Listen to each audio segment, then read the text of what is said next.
السلام علیکم پیارے بچوں، آج میں آپ کو سناؤں گی اللہ کے پیغمبر حضرت ہود علیہ السلام کی سٹوری۔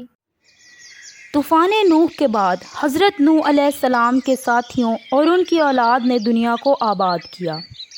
ان میں سے کچھ لوگ یمن جا کے بس گئے۔ کہا جاتا ہے کہ وہ ارم کے وارث تھے جو کہ پیغمبر نوح علیہ السلام کے پوتوں میں سے تھے۔ ان کو عاد کہا جاتا تھا۔ یہ لوگ لمبے، اونچے، مضبوط اور ساتھ ہی محنت کش بھی تھے۔ یہ اپنی کاریگری کے لیے بہت مشہور تھے۔ وہ پتھر تراشتے اور ان سے چیزیں بناتے تھے۔ پھر آہستہ آہستہ وہ پتھر تراش کر ان سے بت بنانے لگے۔ اب شیطان نے ان کو بھٹکایا اور وہ اللہ تعالیٰ کے راستے سے ہٹ کر انہی بتوں کو پوجنے لگے۔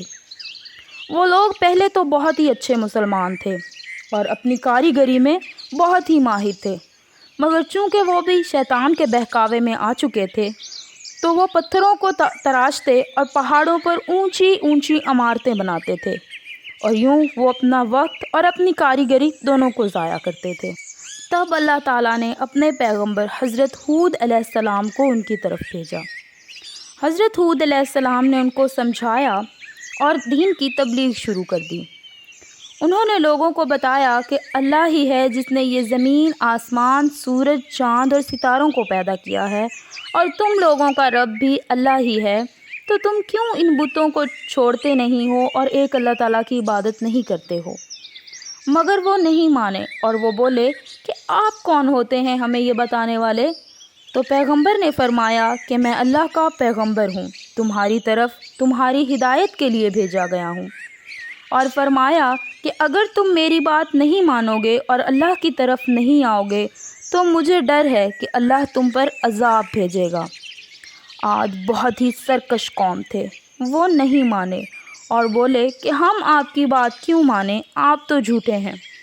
پیغمبر ہود علیہ السلام نے فرمایا میں جھوٹا نہیں ہوں اور یہ سب سچ ہے۔ تو عاد بولے کہ اگر آپ سچے ہیں اور یہ سب سچ ہے تو کہیں اپنے خدا سے کہ ہمیں یہ ثابت کریں کہ آپ سچے ہیں اور عذاب لائے ہم پر۔ یہ کہتے ہی وہ چل پڑے اور ہنسے اور بولے بھلا ہم سے بڑا طاقتور کون ہوگا جو پہاڑوں تک کو تراش دیتے ہیں۔ پیغمبر ہود علیہ السلام بہت دکھی ہوئے اور فرمایا کہ میں جھوٹا نہیں ہوں، اور ڈرو اپنے اللہ سے کہ اگر کوئی اس کی نافرمانی کرے تو وہ بہت سخت عذاب بھیجتا ہے اور ان کی جگہ نئے کو لے آتا ہے، جیسا کہ تمہارے اجداد کے ساتھ ہوا۔ مگر کسی نے ان کی بات کا یقین نہیں کیا۔ پیغمبر نے دوسرے لوگوں کو بھی سمجھایا کہ بتوں کو چھوڑو اور اللہ کی طرف آؤ، مگر قوم کے بزرگوں نے بھی ان کی بات کا یقین نہ کیا۔ پیغمبر اب جان چکے تھے کہ یہ لوگ نہیں مانیں گے، کیونکہ ان کے بار بار سمجھانے پر بھی ان کی بات نہیں مانی گئی۔ کچھ ہی مہینوں کے بعد وہاں سخت قحط پڑا اور بارشیں رک گئیں۔ وہاں آسمان پر کہیں بادل نہیں نظر آتے تھے۔ سورج آسمان اور زمین کو جھلسا رہا تھا۔ تب عاد پیغمبر ہود علیہ السلام کے پاس آئے اور بارش نہ ہونے کی وجہ پوچھی۔ پیغمبر ہود علیہ السلام نے فرمایا کہ یہ اللہ کے عذاب کی نشانی ہے تاکہ تم ڈر جاؤ اور اللہ کی طرف لوٹ آؤ۔ مگر وہ ان کی بات نہ مانے اور وہاں سے چلے گئے۔ اس وقت کے لوگوں پر جب کوئی مصیبت آتی یا کوئی خواہش پوری کرنی ہوتی تو وہ مکہ جاتے اور وہاں جا کر دعا کرتے تو ان کی دعا قبول ہوتی تھی۔ حالانکہ وہاں پر ابھی خانہ کعبہ کی تعمیر نہیں ہوئی تھی۔ چونکہ وہ خانہ کعبہ کی جگہ تھی اس لیے اس جگہ کی فضیلت اور رحمت کی وجہ سے ان کی دعا قبول ہو جاتی تھی۔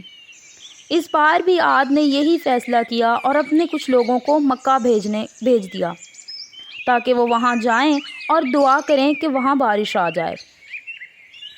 اس وقت مکہ میں بھی ایک قوم آباد تھی جو بھی بت پرست تھی، مگر وہ بہت ہی امیر تھے اور مکہ کو اپنی جاگیر کہتے تھے۔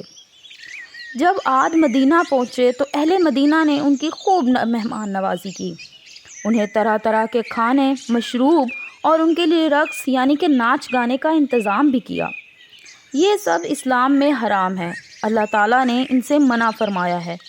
چونکہ وہ بت اور آتش پرست تھے تو وہ یہ سب کرتے تھے۔ قوم عاد دنیا کی رنگینیوں میں گم ہو گئے اور وہاں اپنے کھانے اور ناچ گانوں کا مزہ لینے لگے، اور وہاں اپنا جانے کا مقصد بھول گئے اور دعا بھی نہ کی۔ ادھر خشکی کا یہ عالم تھا کہ درخت سوکھ گئے اور پتے بھی گرنے لگے، اور مگر عاد اپنی حرکتوں سے باز نہ آئے اور بت پرستی کرتے رہے۔ 3 سال تک عاد پر کوئی بارش نہ ہوئی۔ جب پیغمبر علیہ السلام اللہ کی عبادت کر رہے تھے تو اللہ تعالیٰ نے فرمایا کہ آپ سچے ہیں اور آپ اپنے سچے ساتھیوں کو اکٹھا کریں اور عاد قبیلہ چھوڑ دیں۔ پیغمبر نے ایسا ہی کیا۔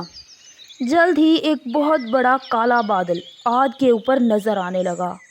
عاد سمجھے کہ یہ ہمارے خداؤں کی طرف سے بھیجا گیا ہے اور جلد ہی اس میں سے بارش بھی آئے گی۔ وہ پھر سے زور و شور سے بتوں کی پوجا کرنے لگے تاکہ ان پر بارش آ جائے۔ اچانک موسم خراب ہوتا گیا۔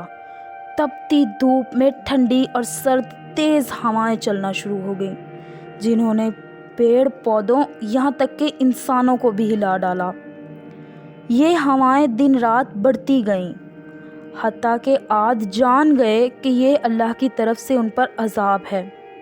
عاد بھاگے اور اپنے ہی بنائے ہوئے گھروں میں پہاڑوں پر چھپ گئے، مگر ہوائیں اتنی تیز تھیں کہ ان کے مکان بھی گر گئے۔ یوں کافر اپنے ہی بنائے ہوئے گھروں کے نیچے دب گئے اور مر گئے۔ یہ طوفان 8 دن اور 7 راتوں تک جاری رہا۔ یہ بے رحم ہوائیں تب تک جاری رہیں کہ جب تک سب کچھ زمین میں دفن نہ ہو گیا ہو۔